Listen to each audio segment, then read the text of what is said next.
meiosis yesterday. Now we're going to talk about variation. Variation is a huge part of why meiosis is important. That's kind of the whole big deal about why we are even doing this, mixing things up. So a major advantage of why organisms even do sexual reproduction is diversity, lots of different kinds of things. If we wanted to keep making clones, then we'd stick with asexual reproduction. So the two events in meiosis, there are two main things that mix up the alleles. Is the crossing over, and then there's something else called random aligning during metaphase 1. So we'll talk about both of these.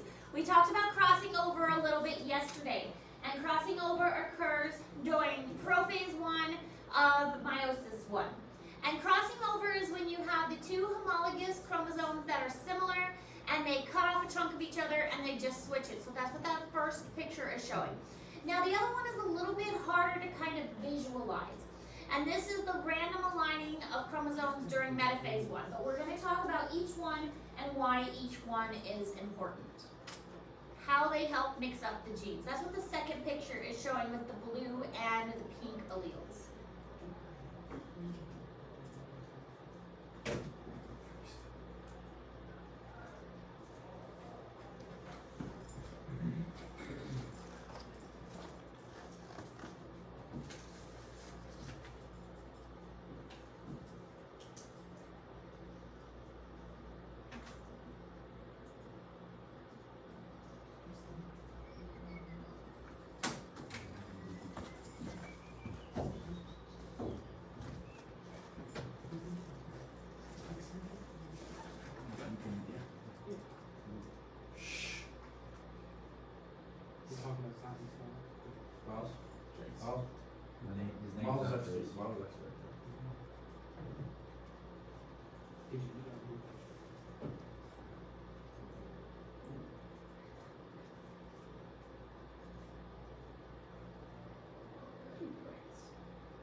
Uh, 23.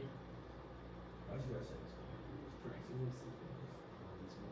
We got 23 on this one section. Yes, we do. We put pictures on this. No, we only have You guys, We only have 5 pictures. you guys take credit for those? You took videos. Say what? You guys take credit for those? No, I just read. No, I actually read He makes it. skits about the lessons. Alright, so along with fertilization, random sperm fertilizing the eggs and random mating of males and females. These are also a way that things get randomized. So these events also contribute to randomizing the genetic field. So this is an example of a field of sponges. And all of the sponges are releasing their egg and sperm at the same time. So in this situation, when all of the sperm are releasing their egg, all of the sponges are releasing their egg and sperm into the water at the same time, do you think the sponges are picking, like, the ones they're reproducing with? In this picture, do you think they get to pick? No. No, it's random. So that's another way they are randomly mixing up their genetics. The water is mixing it all up. It's going to be random which egg matches up with which sperm because the water is randomly doing it. So that's also a way that it's randomly happening.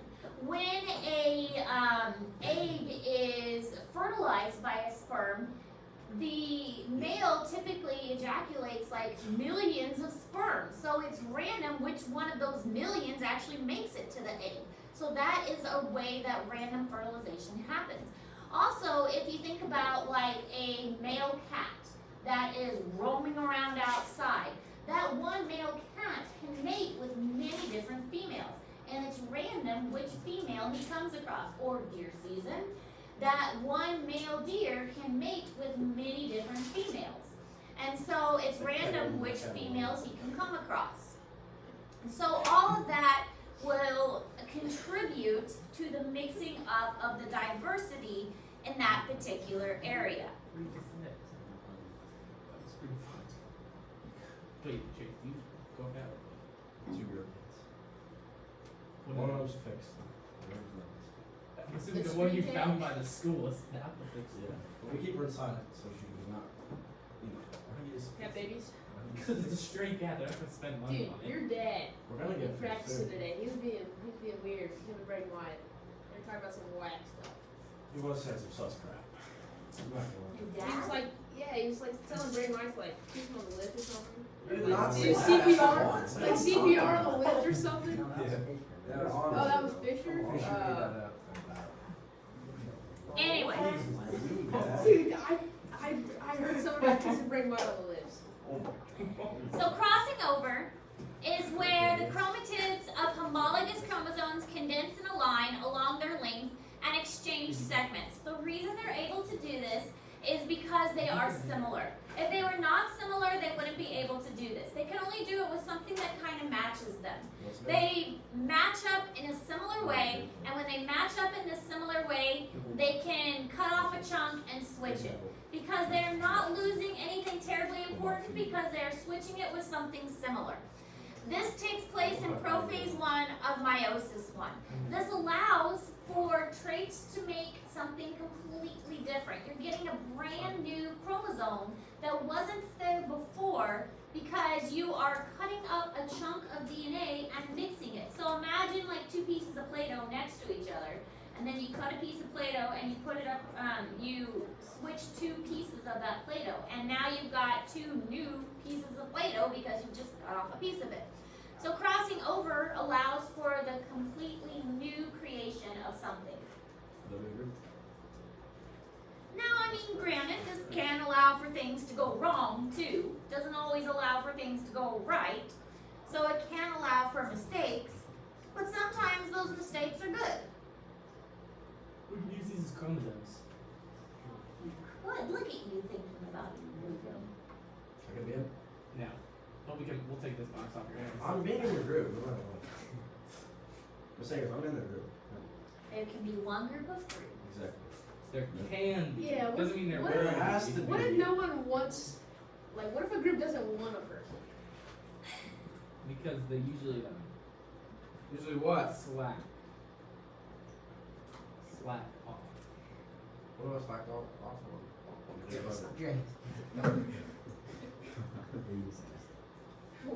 Except for the labs. Okay, that's what I This is basically a lab. And all of the assignments? said. C plus? It's not. Same as Miles. No. Yeah, but Miles isn't in my group. You Yeah, gotta have an 83. I am weighted completely different than you chose. Yeah, that's Same right. right. You're literally These two should be together, that means. Why is that? Since they're just weighted different. You can also work by yourself. Yeah, that's a good idea. What if I don't want to? I don't think I can. Then you engage the cop.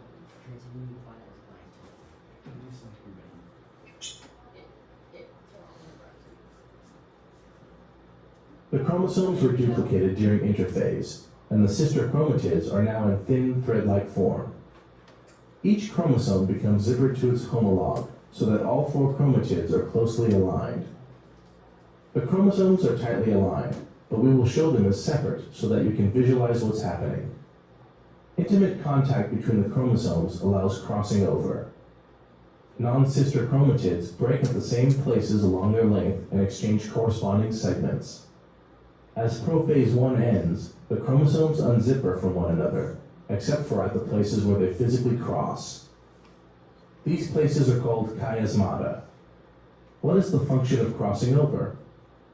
It breaks up old combinations of alleles and puts new ones together in pairs of homologous chromosomes. Okay. So this one has broken off a chunk and switched it with this chunk, and they're only able to do so because they are homologous chromosomes. They are similar.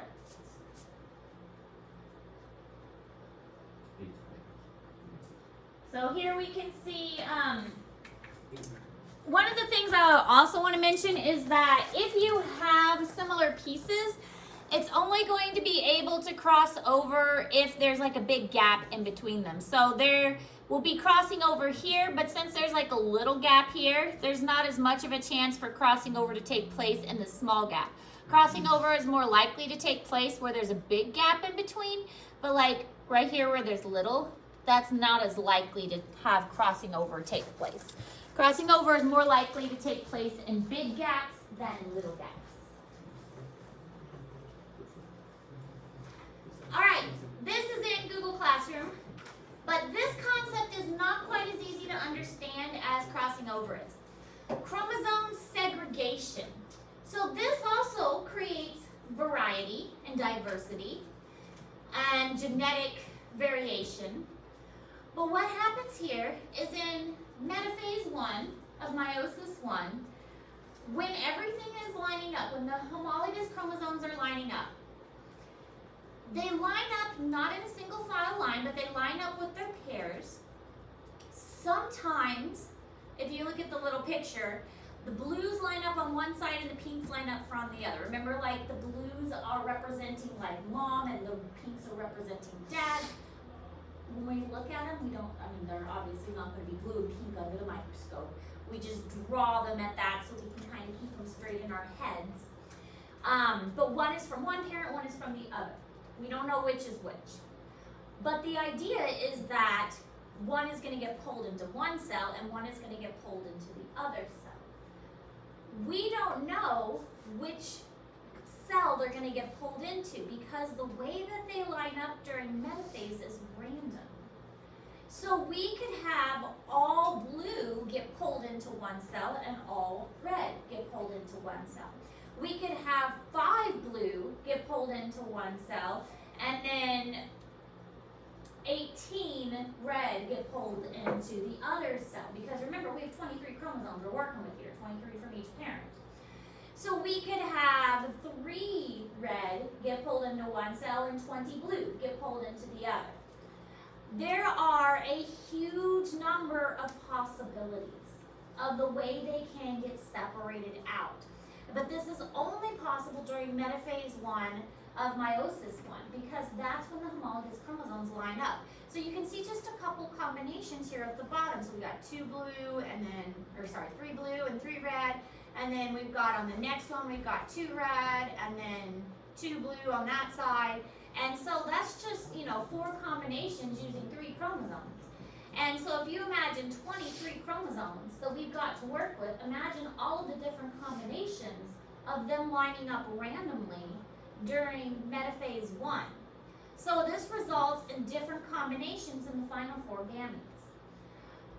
Just the homologous pairs lining up randomly during metaphase is going to result in all kinds of different combinations in the resulting 4 haploid cells. So this can be called independent assortment. This can be called chromosome segregation.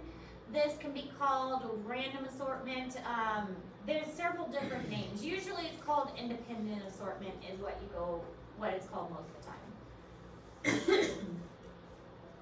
But basically, the homologous pairs get put in the center differently, and the mom gets pulled one way, the dad chromosome gets pulled one direction, and it's random which gets pulled which way. Does that kind of make sense? Yeah. Kind of a confusing topic. It's a little easier to understand when the artist colors them a certain color. But it's kind of confusing to visualize. But if humans have 23 pairs, there is 8 million combinations that you could come up with. Or 2 to the 23rd. There you go. Yes. So That's a lot. that's a lot, just for 23 chromosomes when you are matching up the homologous pairs. So you can see how that would cause a lot of variation. Imagine just for 23 chromosomes. Imagine an organism that has more than 23 chromosomes, 23 chromosomal pairs, if an organism has more than 23 pairs, it can make even more combinations. But then when you add crossing over on top of that, that's going to further increase the genetic variability. Then you add random mating, and then you add, the random sperm mating with the egg. That's going to further increase that. So you can see why meiosis is going to really have a lot of genetic variability available. Lots of ways to mix it up. So the chance that the maternal or paternal version of any chromosome will end up in a particular nucleus is 50%. So if you have a red and blue chromosome, it can end up on this way, or it could end up the other way. It's 50%.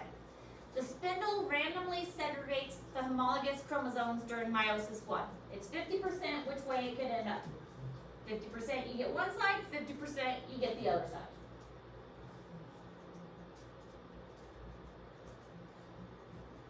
But then you times that by 23 different chromosomes, and you get 8 million combinations.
Did I say you don't do cancer research? Yes.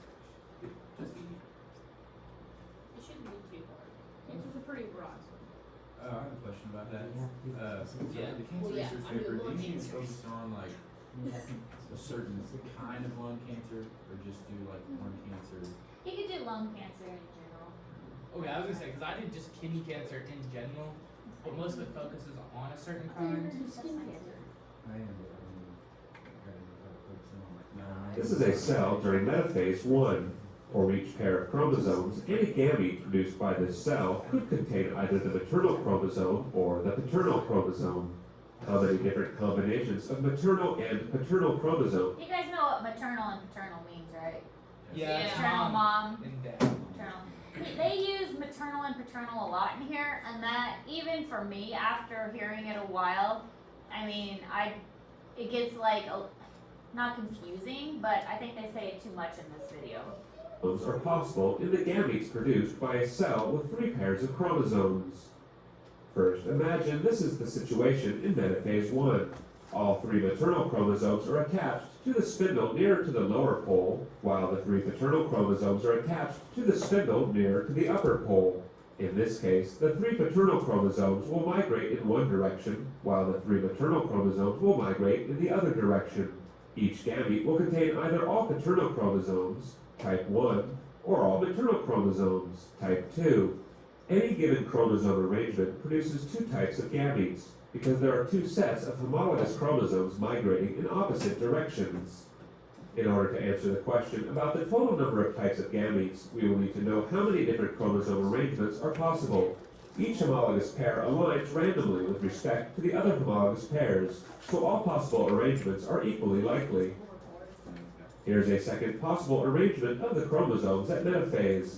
Homologous pair number 1 has aligned itself so that the maternal chromosome is closer to the upper pole, while the paternal chromosome is closer to the lower pole. The situation is reversed for homologous pairs 2 and 3. This arrangement also produces 2 different types of gametes. Gametes of type 3 are produced by the 3 upper chromosomes in the cell diagram. Type 3 gametes have maternal chromosome 1 and paternal chromosomes 2 and 3. Gametes of type 4 are produced by the 3 lower chromosomes in the cell diagram. Type 4 gametes have paternal chromosome 1 and maternal chromosomes 2 and 3. Here are the 2 chromosome arrangements we have so far. There are 2 other chromosome arrangements possible. In a third arrangement, the maternal chromosome 3 is inherited with paternal chromosomes 1 and 2. Paternal chromosome 3 is inherited with maternal chromosomes 1 and 2. In a fourth arrangement, maternal chromosomes 1 and 3 are inherited with paternal chromosome 2, while paternal chromosomes 1 and 3 are inherited with maternal chromosome 2. There are 4 possible arrangements with 3 pairs of homologous chromosomes. The 4 chromosome arrangements result in 8 types of gametes, because each arrangement produces 2 types of gametes. The chromosomes are randomly assorted into gametes, and all 8 types are equally likely to occur. 4 chromosome arrangements times 2 gamete types per arrangement equals 8 types of gametes.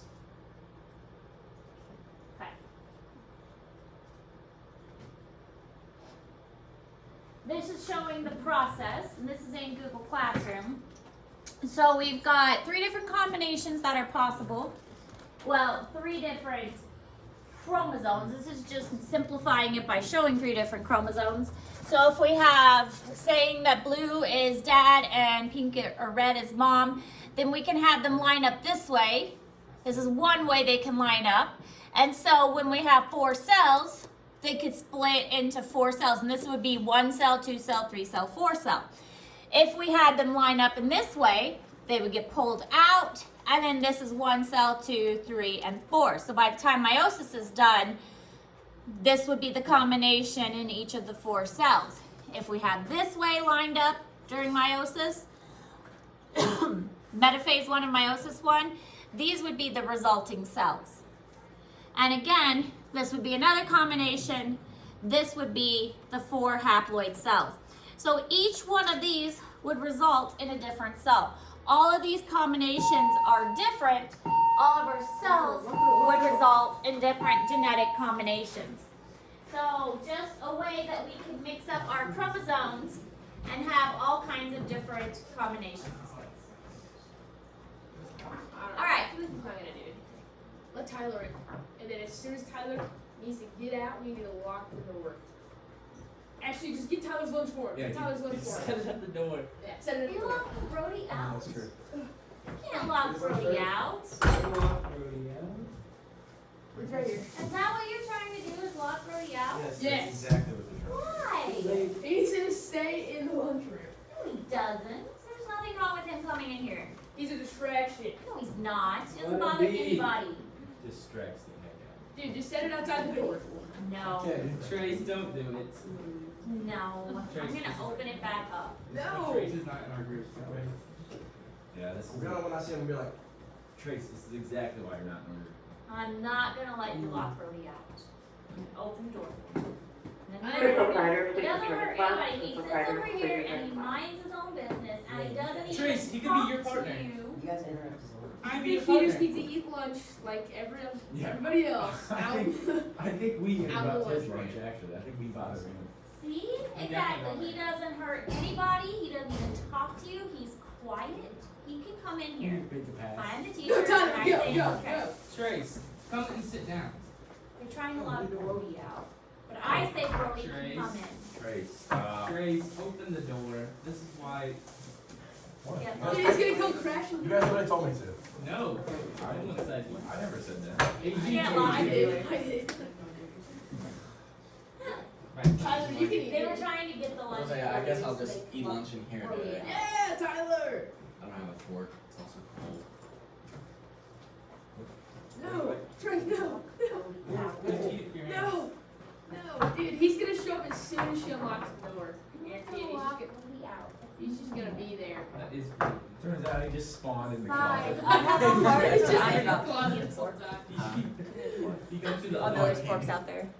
He runs into the door. Tyler, block the door. Block it from the outside. Oh, I think It's like Tyler's not mean I'll like stand that. guard. he runs in the door. Tyler's not mean loses- like that. He runs in the door, loses all his lives, just respawns at home base in the closet. He's in. Oh, he's gonna be here in about 2 minutes. All right. Anyways. Okay, so scientists think that meiosis may have evolved from mitosis. They think mitosis evolved first because mitosis is more primitive. It came from asexually reproducing organisms. Asexually reproducing organisms are more primitive. Asexually reproducing organisms are smaller, and they are the ones that probably evolved in the ocean first. And so they think that meiosis came later because meiosis is something that we see in more advanced organisms. So mitosis came first and meiosis evolved later. And this increases organisms' chance to develop, and it increases the diversity in the organisms. So meiosis came after, and it makes sense that mitosis is more primitive process because the organisms that use meiosis are the ones that we see further along the evolutionary tree. We see them as the ones that are more advanced, like humans and mammals and birds. They're the ones that are going to use the more advanced process. The more primitive organisms like sponges and things like that, they're the ones that use the mitosis and the asexual reproducing process.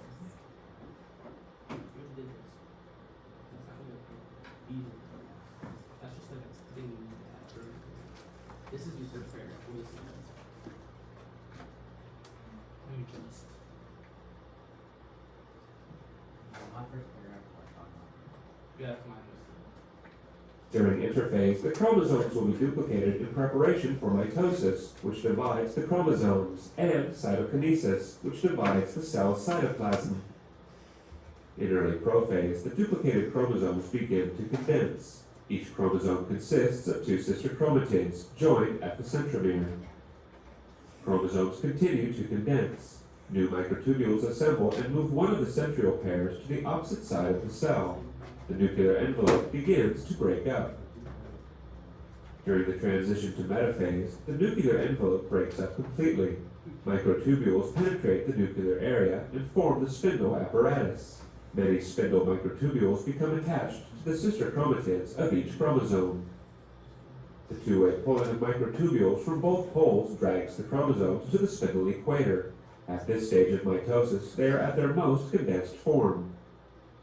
At anaphase, the sister chromatids of each chromosome separate from each other and move to opposite poles.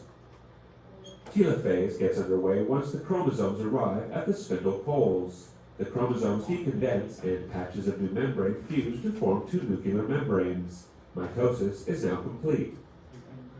When cell division is complete, cells enter interphase. During interphase, the chromosomes will be duplicated in preparation for the next round of mitosis.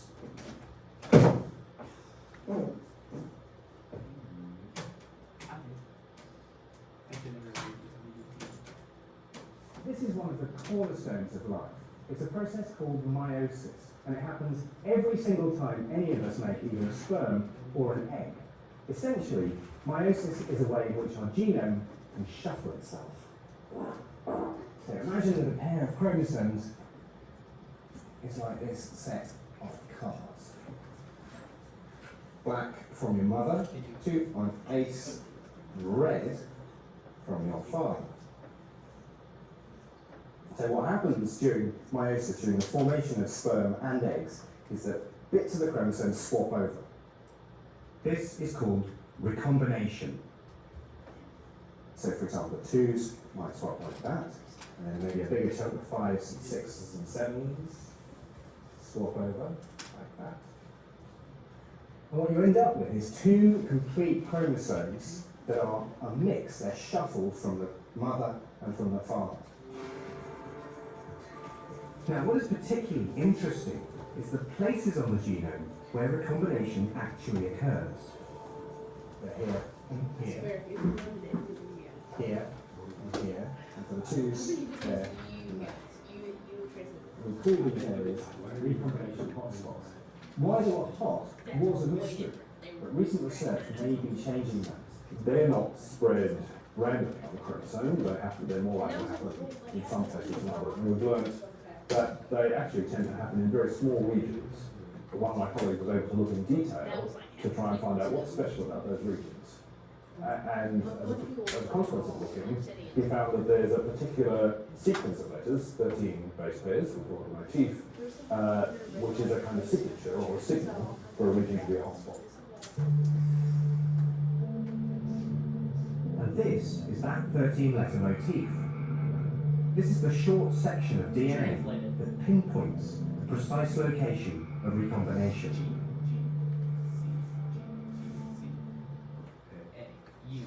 I've taught you well. You guys are already looking at that and matching it up in your heads.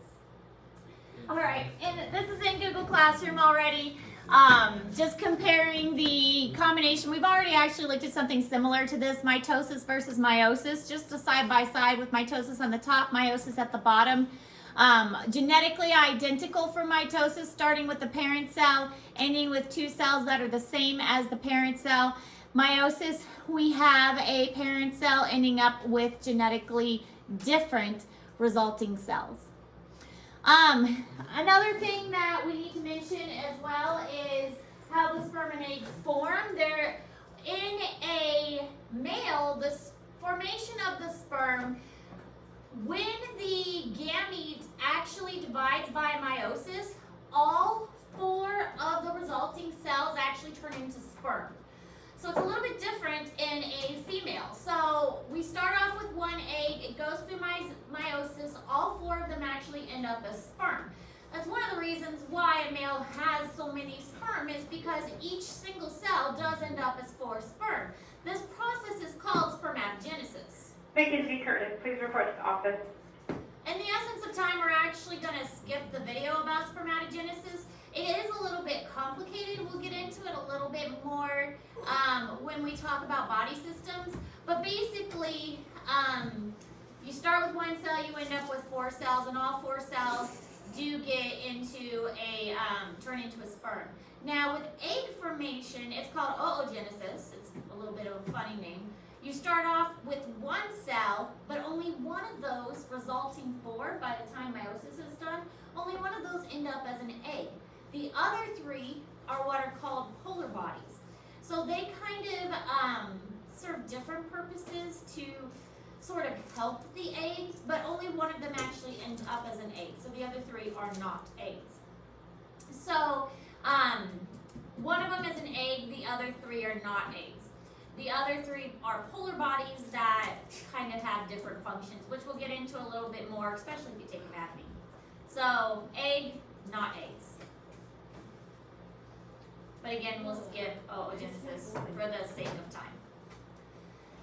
So asexual reproduction is a poor long-term strategy because it lacks crossing over, and that leads to genetic diversity. It basically is cloning. However, there are some more advanced creatures that do still clone asexually.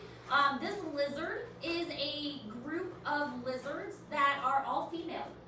They reproduce asexually, and there are some of the females that start to act like males that signal the females to basically clone themselves and develop eggs, but it's a group of all female lizards. Kind of cool. They don't have any males. They never produce males. They're all females. Always. It's just that species never has any males. It's tough. Yeah. So there are some more advanced species besides like little tiny microorganisms that still do asexual reproduction, and this lizard is one of them. I forgot exactly what it's called. The lizard are gonna race me. There's another type which we'll look at in a moment. It's a daphne, which is a water creature that produces asexually, but it decides it still wants to mix up its genetics, so it will steal genetics from like algae and stuff. It'll go steal some other genes and DNA from other creatures. It'll like steal its DNA. Can't clownfish become like? Can't they change gender? I think so. I think there are other stuff like that. Because I know, like, what's his name off of Nemo? He can become a girl if he wanted. His dad. Nemo's dad. Marlin? Yeah, Marlin. Marlin the flounder. No. What's it called? Who's a clownfish? Who's a flounder? A flounder is the little flat ones that sit on the bottom. Like, Flounders are weird. They're fish that start upright and then they lay down. And after they lay down so long, their eyes actually rotate to the top of their head. Yeah, I have a. Kind of weird. They're how is that too? Rotifers. This is it. The Deloitte rotifers. They males are not present. The females reproduce by asexual cloning. They can import genes from bacteria, fungi, and protists and plants, and about 10% of their genes have been stolen from other creatures. So they decide that, hey, I want new genetics, I'm gonna go steal the DNA from other things. So here's what they look like, and they're all females, but they go steal DNA from other creatures because they decide to mix up their DNA, so they go steal it. which is kind of neat. All right. So we'll skip that. So that's all of the information for this unit. But like I said, your test is still a week away because tomorrow we're gonna have a work day to work on your videos. Tuesday is that weird test you guys are taking with Miss Fountain. Wednesday's review day. Thursday is your test with me. Friday next week is court warming. So that's kind of what our schedule is looking like. Any questions? Cancer research paper is due tomorrow though. 4 o'clock tomorrow. Questions? Okay.